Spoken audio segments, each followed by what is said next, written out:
Est-ce que ce ne serait pas plutôt l'habillage d'un antagonisme, d'une rivalité, d'une course au leadership entre la Perse et les Arabes? Et je ne suis pas loin de penser que c'est une approche qui mériterait d'être approfondie. Même si la majorité des habitants de l'Irak est de confession, tout en étant musulmans, de confession chiite. Alors, on a vu que pendant la guerre Irak-Iran, que les Irakiens de confession chiite ont fait preuve de loyalisme à l'égard du régime et du pays qui est le leur. Depuis, les choses ont bien évolué, et tout le monde sait maintenant que la guerre américaine de 2003 a permis à la majorité chiite d'Irak de prendre le pouvoir. Et certains disent que M. Bush Jr. a offert sur un plateau l'Irak à l'Iran. Alors, c'est en partie vrai. Il y a aujourd'hui une influence iranienne sur le pouvoir de Bagdad qui est essentiellement chiite. Mais globalement, historiquement, parce que quand on fait de la recherche, vous savez, dans le domaine militaire, les militaires parlent de profondeur stratégique. Nous, dans le domaine qui est le nôtre de la recherche dans ces disciplines, il faut avoir recours à la profondeur historique. Et cette profondeur historique, donc si on remonte aux siècles qui viennent de s'écouler, c'est un antagonisme entre Perses et Arabes pour le leadership dans la région. Une politique de puissance qui a besoin d'un habillage, d'une légitimation par un discours religieux. Et alors, d'aucuns, je le dis sous votre contrôle, parlent plutôt d'un axe Téhéran-Damas qui contrebalancerait un axe Riyad-Ankara. Alors, l'axe Damas-Téhéran, il faut savoir que à Damas, le pouvoir est un pouvoir alaouite. Et qui sont les Alaouites? Les Alaouites de Syrie, c'est une branche qui s'est détachée du chiisme iranien au IXe siècle. C'est Mohammed ibn Nusayr qui a créé cette mouvance. Et depuis cette époque, au IXe siècle, les Alaouites ont toujours été persécutés. À la fois par les chiites, qui les tenaient pour des renégats, et par les sunnites, qui les tenaient pour des hérétiques. Et ils ont été persécutés historiquement tout le temps, depuis le IXe siècle, y compris à l'époque de l'Empire ottoman. Et ils représentent aujourd'hui 8% de la population syrienne. Il se trouve qu'ils ont pris le pouvoir en 1970-1971 par un coup d'État de Hafez el-Assad. Mais à ce moment-là, on ne se prévalait pas de la confession alaouite, c'était encore le parti Baas. Alors, ça l'est toujours. C'est très intéressant, vous avez raison de le souligner. Et le parti Baas et l'idéologie baasiste étaient intéressantes. Pourquoi était-elle intéressante? Parce que cette idéologie baasiste entendait transcender les appartenances particulières aux religions, aux ethnies, aux régions, aux tribus, etc. Transcender les appartenances particulières au profit d'une appartenance plus vaste qui est la nation. Et pas seulement la nation syrienne, mais la nation arabe, avec une forme de laïcité permettant à tous les Syriens, à tous les Irakiens, et plus largement à tous les Arabes de vivre en paix ensemble. C'est ça l'idéologie originelle du Baas. Et aujourd'hui, on ne comprend pas ce qui se passe en Syrie si on se contente de dire, à propos de Bachar el-Assad, j'ouvre les guillemets, un tyran sanguinaire qui massacre son propre peuple. C'est une vision un peu réductrice, car il faut identifier la nature du problème, la nature du conflit. Et la nature du conflit en Syrie, c'est une guerre civile. Et une guerre civile, qu'est-ce que c'est? C'est l'implosion d'un État et d'un peuple.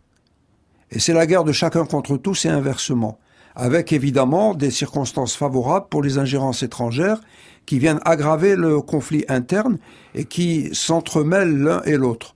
Donc c'est intéressant, votre question est très intéressante dans la mesure où il faut préciser de quoi il s'agit et quelle est la nature des problèmes. Si on ne définit pas avec exactitude la nature du problème, on n'a aucune chance d'arriver à des vraies solutions.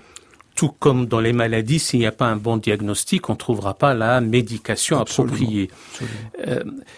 Le parti Baas, puisque vous l'avez évoqué, se veut transconfessionnel au-delà des considérations d'appartenance, soit d'abord à l'élément chrétien ou l'élément islamique dans le panarabisme, et a fortiori, ça doit transcender aussi les clivages confessionnels, sunnites, chiites, alaouites, avec la minorité de 8% dans la configuration du peuple syrien. Alors, comment faire pour que l'élément religieux ne soit pas opérant sur les psychés des antagonistes? Alors ça, c'est une question à la fois importante et grave, parce que j'ai une approche qui est à contre-courant de ce que l'on énonce habituellement, et je pense que l'un des gros problèmes auxquels nous sommes confrontés aujourd'hui, c'est que les religions en général, et puisqu'on parle de l'islam dans ce qu'on appelle entre guillemets le monde musulman, a du mal aujourd'hui à jouer le rôle qui est le sien, à remplir une finalité, l'une des finalités qui est la sienne, à savoir, et c'est le rôle de toutes les religions, parce que religion signifie relier les êtres humains les uns aux autres, à travers une foi commune, un rituel partagé, un sens auquel on adhère. Et cette finalité, c'est de vivre en paix ensemble, en se réclamant de la même foi. Eh bien, aujourd'hui, on constate que l'islam a du mal à jouer ce rôle, c'est-à-dire permettre à ceux qui s'en réclament de vivre en paix ensemble. Et il y a d'autres facteurs qui peuvent expliquer ces implosions, parce que les guerres civiles dans ce qu'on appelle le monde musulman ont tendance à se multiplier. Il y a l'Irak qui n'en a pas fini encore avec le conflit interne, parce que l'Irak, c'est l'invasion et la guerre étrangère, plus une guerre civile. La Syrie, le Yémen, le chaos libyen. Donc un peu partout, il y a des implosions. Le cas afghan. Le pour cas ne afghan. pas rester dans le monde arabe. Oui, le cas afghan aussi est intéressant parce que c'est une guerre qui a commencé après le 11 septembre et qui n'est toujours pas terminée. C'est une guerre qui dure, et dont la durée excède de 4 fois la Seconde Guerre mondiale. Et ce n'est toujours pas terminé.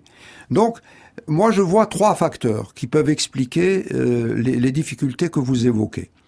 D'abord, mais tout est lié. Hein. Quand je dis d'abord, c'est une formule. C'est-à-dire que vous ne hiérarchisez pas, il n'y a pas de priorité, mais vous commencez par celle-là. C'est un briquet. Oui. C'est une approche systémique, si je puis dire. L'échec, à des degrés différents, à des degrés variables, de toutes les stratégies de développement économique et social. On a essayé le socialisme, on a essayé l'économie de marché, et c'est un échec partout, y compris pour les pays qui ont de l'argent grâce au pétrole et au gaz. Donc ça, c'est un premier facteur qui explique les problèmes actuels. Le deuxième facteur, c'est la greffe État-nation qui n'a pas réussi. On a postulé, lorsque les pays ont acquis leur indépendance, on a postulé que, d'une part, les États nouveaux naissent dans les frontières héritées de la colonisation. Première erreur.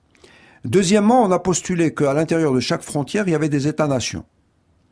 Or, aujourd'hui, que les contradictions s'exacerbent, on se rend compte d'une chose, c'est que la nation, c'est un concept et une réalité éminemment européenne.